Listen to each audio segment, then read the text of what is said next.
Okay. So we'll let people jump on kind of as they please, but today we are chatting all things social media based on your guys' requests. So I'm going to run us through. It's going to be a working session. So hopefully you have your paper and pen or take notes on your laptop, but you're actually going to be filling this out as we go. Oops. Let me just, does everyone want to actually mute themselves for now? We're just getting like a weird background noise. Hey, Stacy. Yeah, so have your paper and pen ready. And I think one of the biggest things with social media too, or just, marketing in general, is that we get a lot in our heads and we forget to take action at some point. So hopefully in this 45 minutes, you actually have a working plan and you feel like you've actually accomplished something. So I really just want to get you guys to get the ball rolling and use this time to actually start, whether you have not created a vision for your social channels yet, or you've already created it and you're looking to refine it. Use this as a working session to get some stuff accomplished. So yeah, super excited. If you guys have questions, feel free to type them in the chat box. And if you do want to chat, just unmute yourself. And other than that, then we just don't have background noise all at the same time. Cool. So we only have 45 minutes because Zoom cuts us off after that. So anyways, if I'm talking really fast, because I have a lot to accomplish in this time. Okay, so let me share my screen and we'll see. So most of you guys know, okay, there we go. You can see it now. Let me go back to the beginning. Okay, yeah, so most of you guys know I'm just super passionate about social media, and I actually have my own consulting business where I work with natural health practitioners and brands to support them with their social channels. So whether that's content creation or actually executing, so putting up the posts and making sure that there's engagement happening. I have a couple clients right now that I do that for, and so I've been learning a lot over the past year or so just about really how to grow your brand through social, and I find it very fascinating, and it's something that I really integrate into my lifestyle and enjoy sharing with others too, because for some of us it comes naturally, but for some of us it doesn't. So whether you fall on either end of the spectrum or somewhere in between, I want to give you guys some tips that really can help to just make it more of it's an appointment in your day. So if you don't feel natural doing social media, you're going to have to start scheduling it if this is something that you want to use to grow your brand or your business. So whether you treat it as fun or a passion project, or you treat it as work, either or, it's about finding the way that it's going to get done. Cool.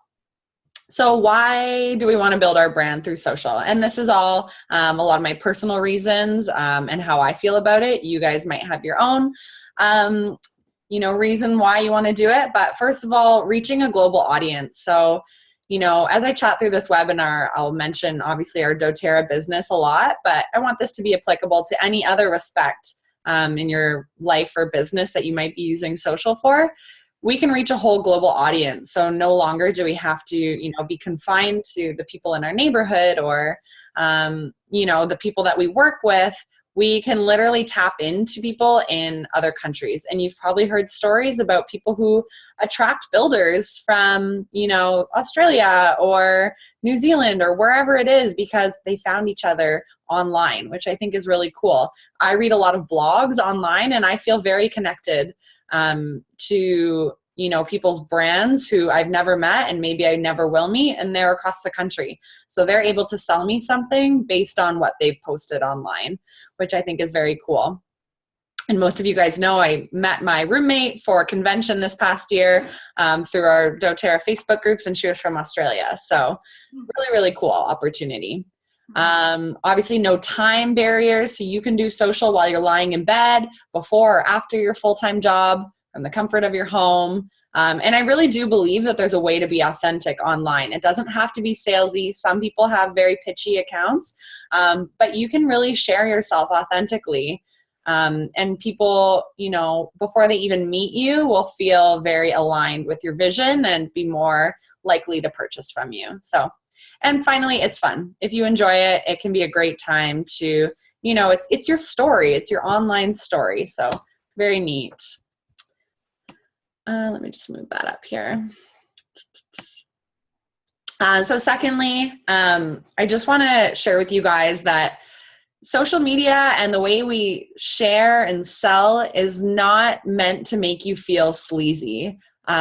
I want you to relate this to the way that we use Yelp, Amazon, or TripAdvisor, okay? So when you have a great product or an experience with a service or product that you love, you naturally want to share it, right? You meet your friend for coffee later that day and she says, hey, your skin is glowing. You're of course going to tell her about the skincare product you use.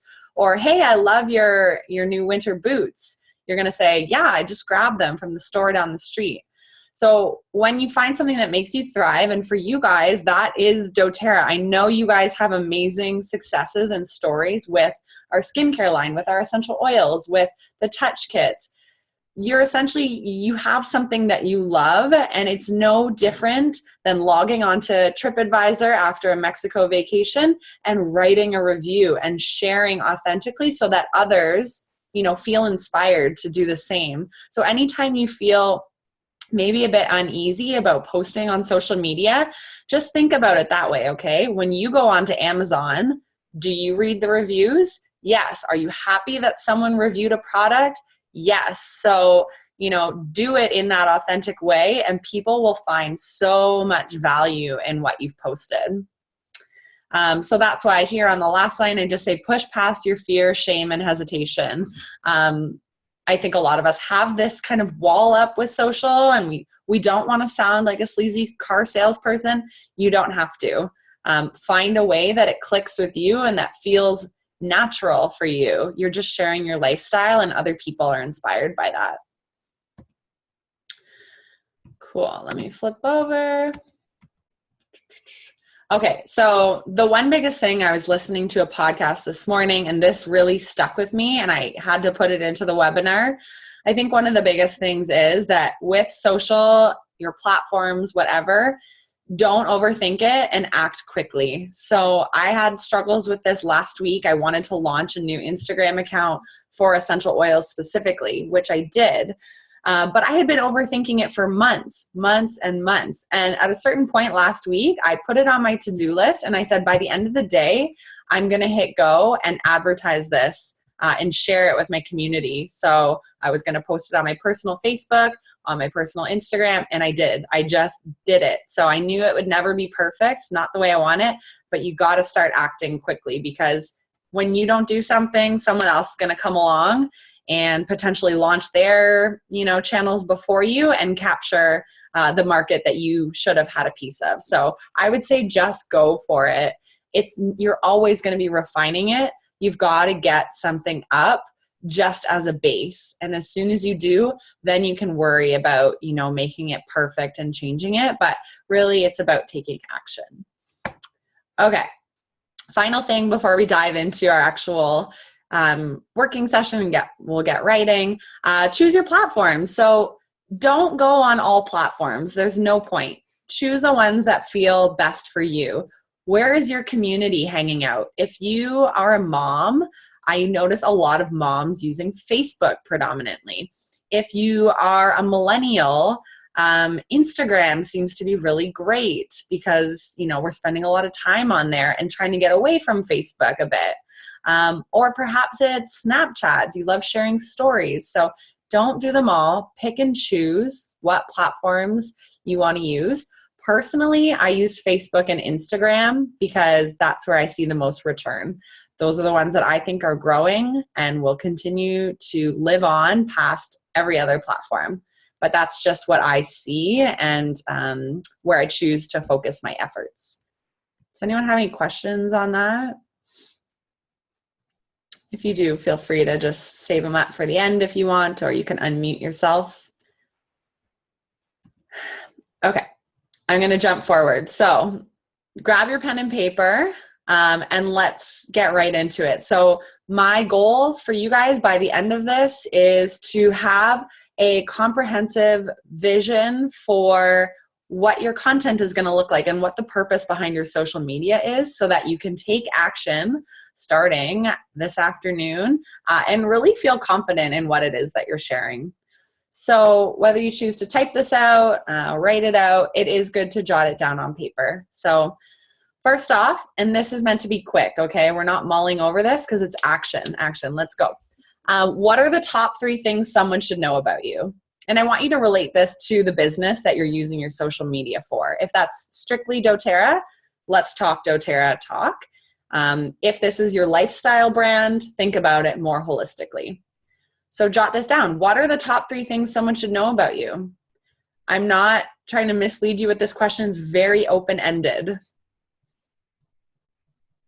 So go ahead and write those down.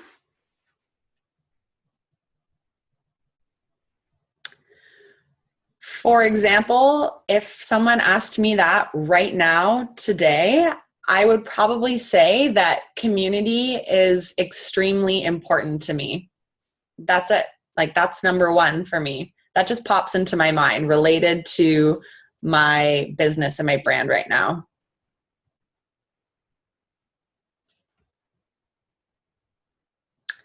I might also say that I love sharing natural health. So again, very overarching statements.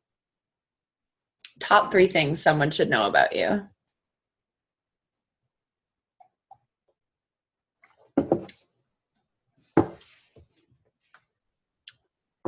Should have had my Michael Bublé still playing in the background for you guys.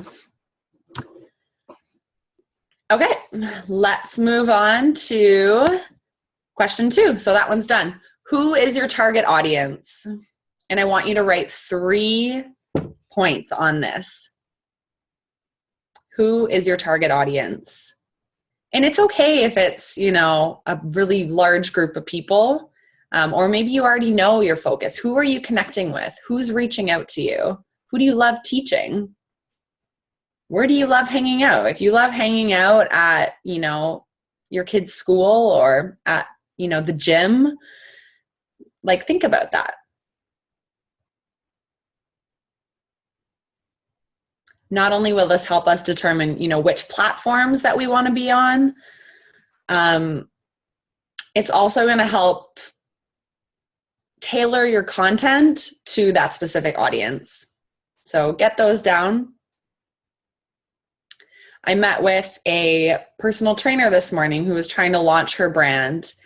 And, as we're refining her strategy, we realized her target audience is going to be moms. She's pregnant right now. So for her getting on Facebook and starting to post more content that's catered toward mom and baby workouts, that was something that, it seems obvious, but it goes overlooked, right? Okay, so you've got that down now. What is your tone? So I want you guys to think about this. Is your tone short and sweet? I know, Stacy, you had asked, do I do really long Instagram posts? Do I do short? That depends. There are people I follow who post novels, and I read them because I value the research they're providing me and the education, and they've clearly done their homework. There are other people that, they just say simple morning smoothie. I don't need to see the recipe. I'll go to their blog for that. They know I'll go to their blog for that. Think about your tone. Is your tone educational? Is it playful? Are you, fun loving and just love experimenting with oils?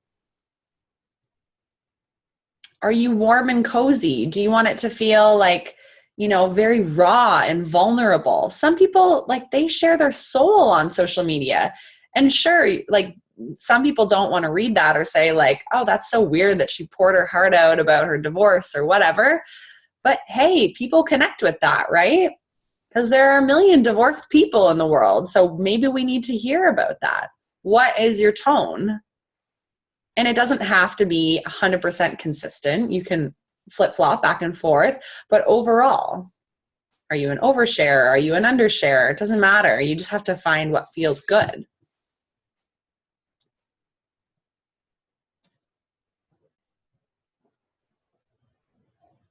Hey, Kelsey, is your tone, does it have to stay consistent?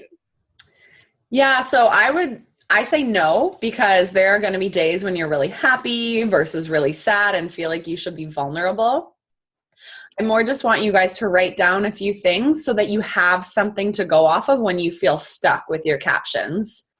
Because if you are throwing up a post about using On Guard on your children's feet, if your tone is like warm, cozy, mom to mom talk, very experiential, so not research driven, then you're going to look at your caption and say, okay, if I'm trying to connect with a mom, am I going to be really harsh? No, because maybe you need to hit a more sensitive spot and feel like, hey moms, I feel you.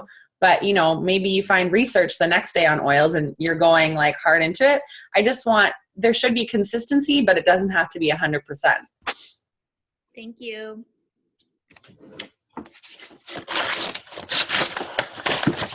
Okay, this next one might be a little trickier to fill out right now. Oh wait, did I skip one? Oh no, okay, sorry, not this one. So next question is, why should your audience believe you? Again, this is not meant to necessarily propel you into a certain response, but why should your audience believe you? For most of you, you are trying to build a doTERRA business and connect with people who could benefit from the natural health lifestyle that you embody already.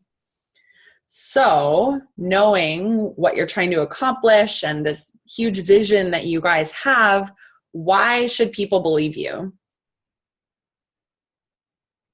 Is it just because you're radically real? Is it because you have a lot of life experience? Is it because you are freaking obsessed with essential oils? Is it because, you feel you can help other people build a business? So 1, 2, or 3 points on this would be really good. Why should people believe you?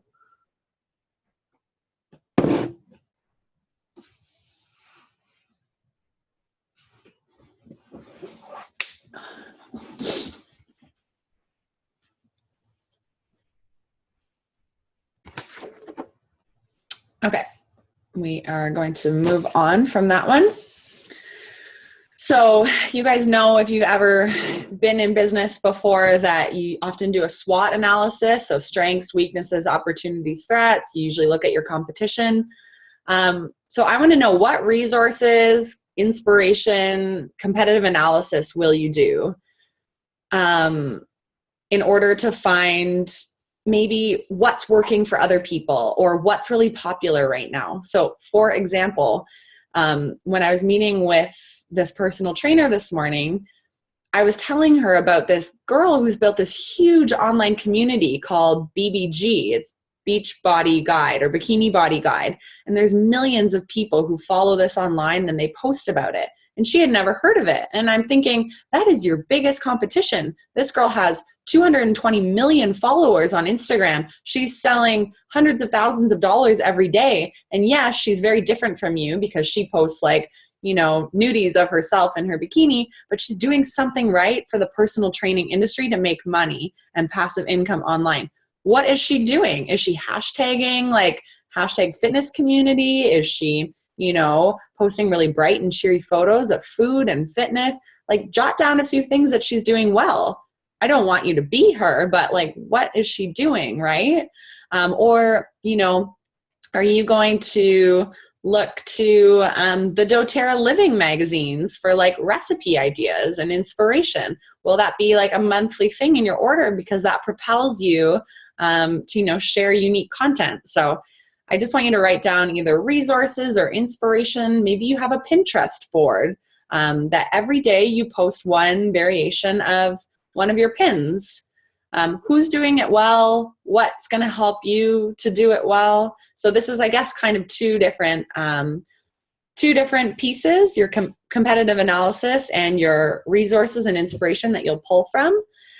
But I would challenge you to find some people that are doing, whether that's doTERRA or just a natural health business in general. You don't always need to look to someone who's doing the exact same business model as you. Find a nutritionist or find a psychologist who has a great Instagram platform. Pick out 1 to 2 things you like that they're doing well, 1 to 2 things that you don't like that they do, right? And make note of that, tweak it, and then make it your own.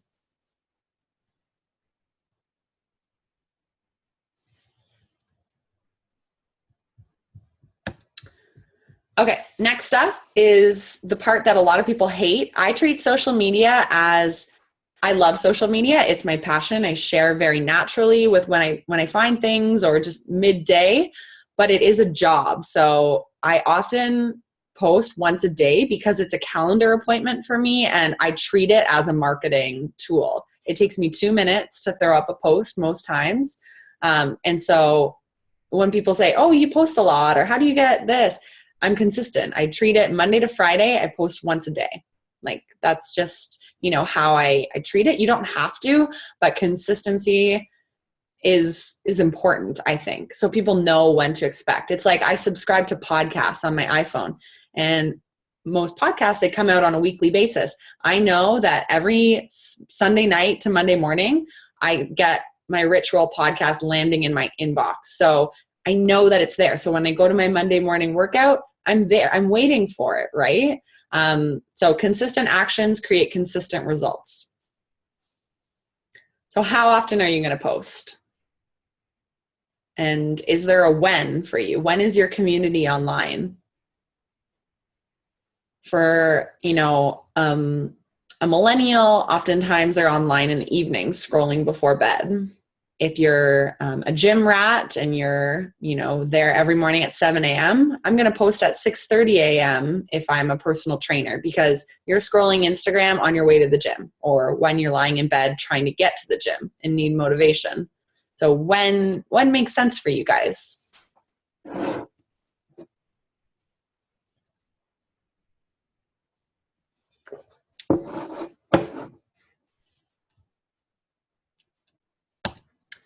Okay, let's move on from that. What are your success metrics?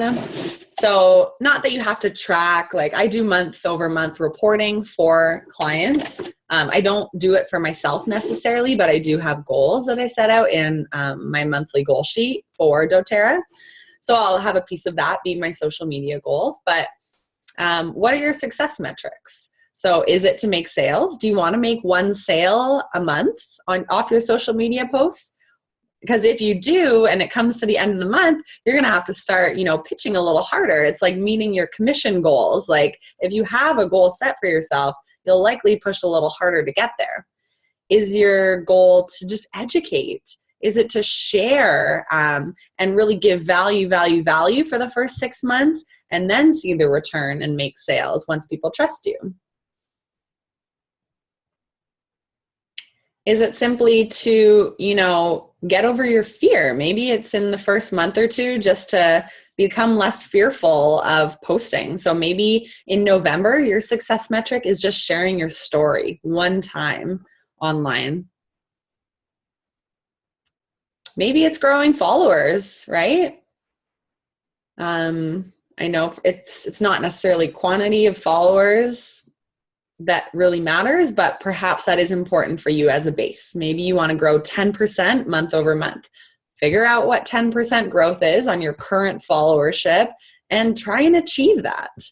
When I worked for Vega in marketing, I had goals like that. Part of my salary was based on achieving a certain number of followers each month.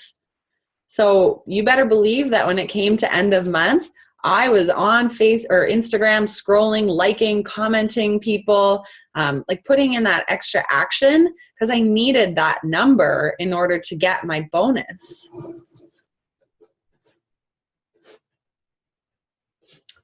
Okay, let's move on from that. And so we kind of come full circle to what are your deliverables? So I just want to say first, remember that your content should provide value to your community. Whether it's deep product engagement, a great recommendation, or a piece of inspiring research, you need to value your followers' time because they're taking time out of their day, just like they would if they were coming to meet you for a coffee. So you want to make sure that there's something that's going to add value to them. And find a healthy balance between lifestyle, product, educational, or other content. So for this slide here, for your deliverables, based on everything you just wrote down, you know, we need to break this down into smaller pieces now. I want you to just highlight 3 things or rewrite 3 things here that you think you can take action on in the next week. So again, getting into action, like getting out of our heads and making it happen. So just 3 things. It can be a large task like launching a new page on Facebook or updating your LinkedIn profile. Or it can be something small like snapping a photo of your favorite essential oil and writing a quick little caption. So 3 deliverables that are accomplishable.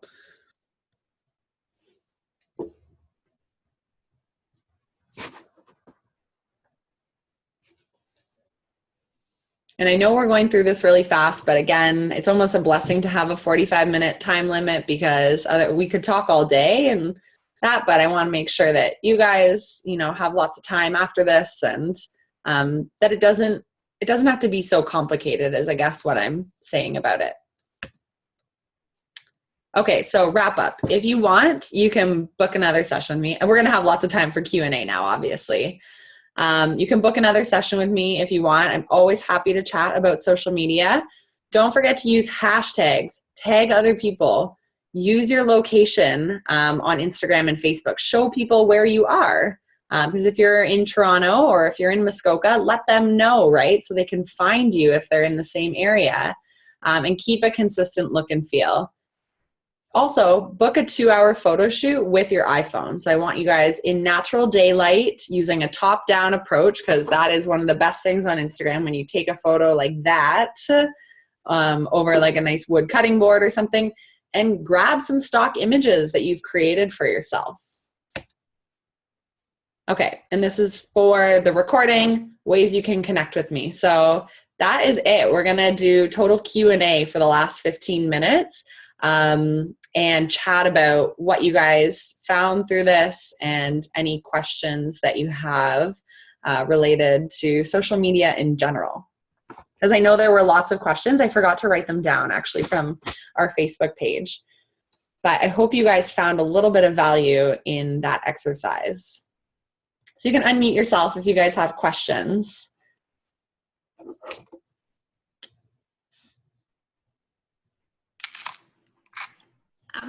Do you, what was I going to say? So you have Facebook and a Facebook biz page. Mm-hmm. Yes. And do you link your Instagram to your biz page? Do you post the same on each? That's a good question. So I found that if it's a very, this is what I do. If it's a very important post, I will link it to my Facebook. So you have the option when you go to post your Instagram, whether you want it to link to your Facebook or not. If it's something that I'm like, ooh, I poured my heart out into this, the world needs to see it, I always will link it to my personal page because that's where I have a larger audience is everyone I've ever met over the last 10 years. I don't always because I like to keep different content so that people don't get sick of me. Right. Because I know a lot of people, they're on my Instagram and my Facebook. They don't want to see the same post twice. They just don't. How would you link it to your biz page instead of your personal page? That would just be in Instagram settings, I believe. Mm-hmm. I would just Google that, say, because you can do it. So just Google how to link your Instagram to your business page. There should be a modification that you can do. I'm just creating my biz page and I don't want to flood my personal feed at all with for sure doTERRA stuff because I have friends and family that have no interest in that and they would just pissed. So yeah, absolutely. But keep in mind you might want to share the occasional because there will be some eyes on your personal page that will not find your business page. True. So when you feel comfortable with a post, share it on your personal. But you're right. It makes sense to link posts once in a while. So figure out how you can connect it to your biz page because there should be an option to do that. So you feel like you should keep the Instagram and the biz page at sometimes quite separate in terms of content? I don't think there's any harm in sharing the same content. I just know that when I see the same, like the duplication of content for people that I admire, it's overload. I already saw that post. And the tags that you do on Instagram show up differently on Facebook. So I would do it when it's important, or if you're having trouble finding time to create content, well, what's better? Not sharing anything at all or sharing the same thing twice? Probably sharing the same thing twice. And if it's a new biz page, like I don't really use Facebook on my personal, like you've done it for 10 years. So I will probably draw different audiences on my biz page, and eventually they'll overlap, but it's not like you where you've got all your friends following you on both. Mm-hmm. Okay. Yeah. And advertise your page. Maybe throw up one post on your personal Facebook saying, hey guys, if you're interested in my journey with natural health, follow me over at my business Facebook page.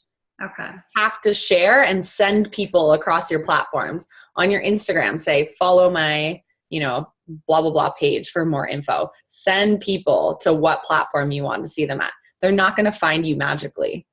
True. Okay. Yeah. Anyone else have questions? We still have like 8 minutes. Sorry.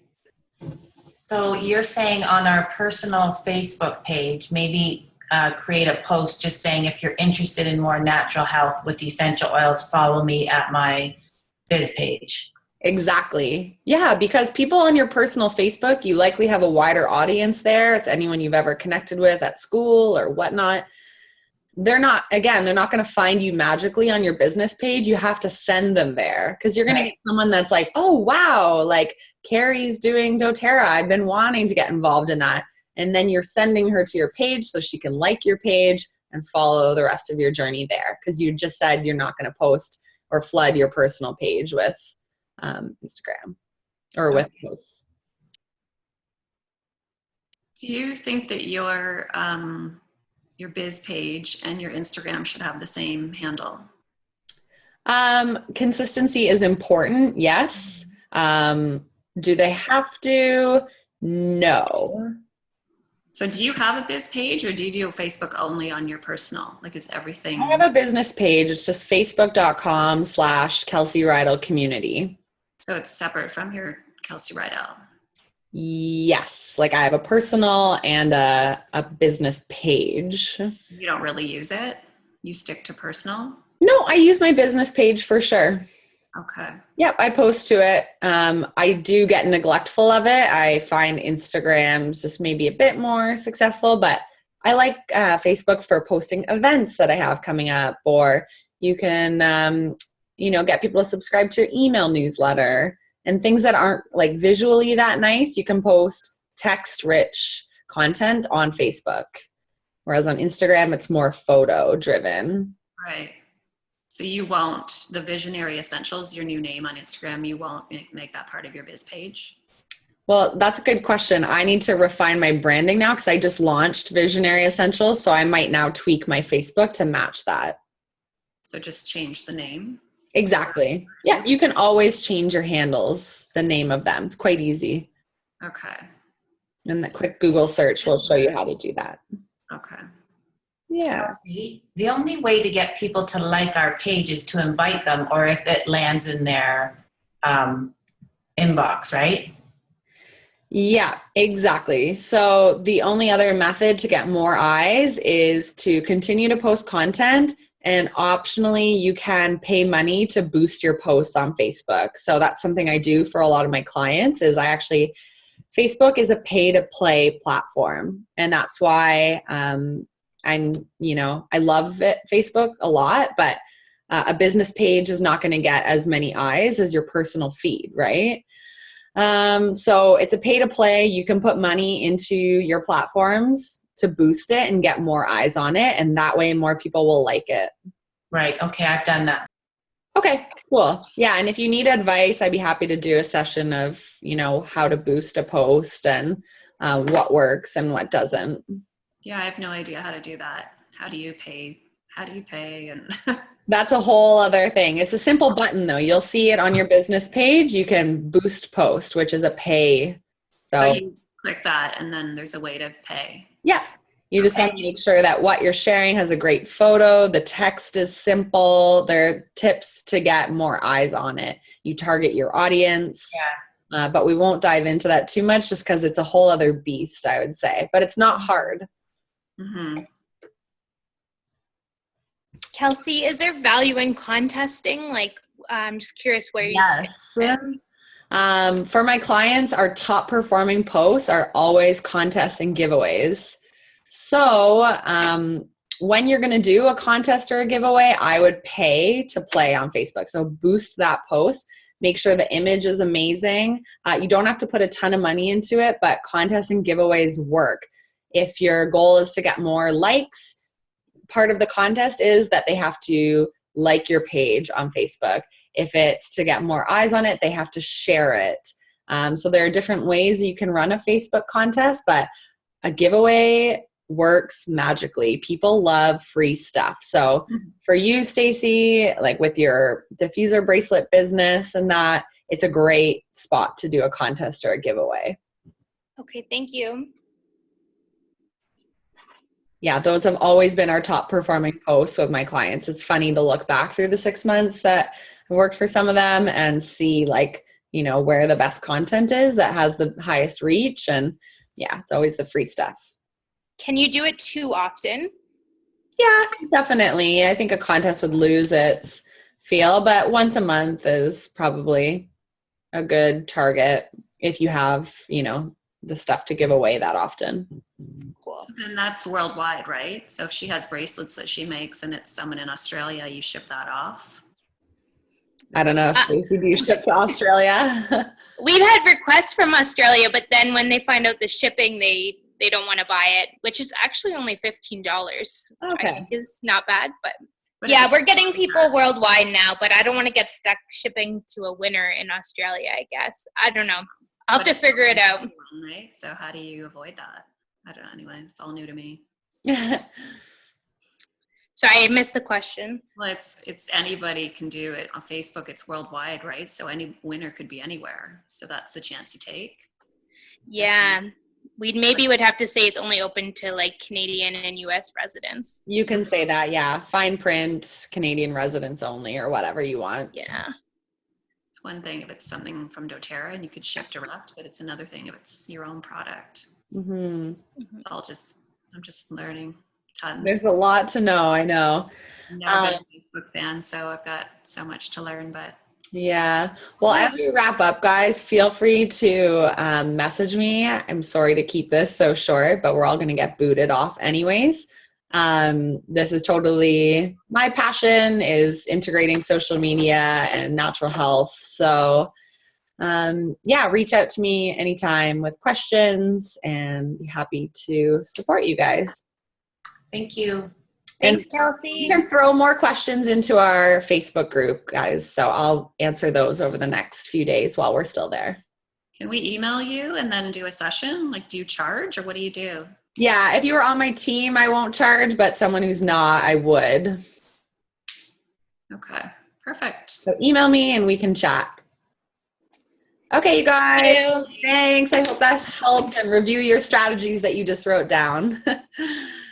See ya. Perfect. Thank you.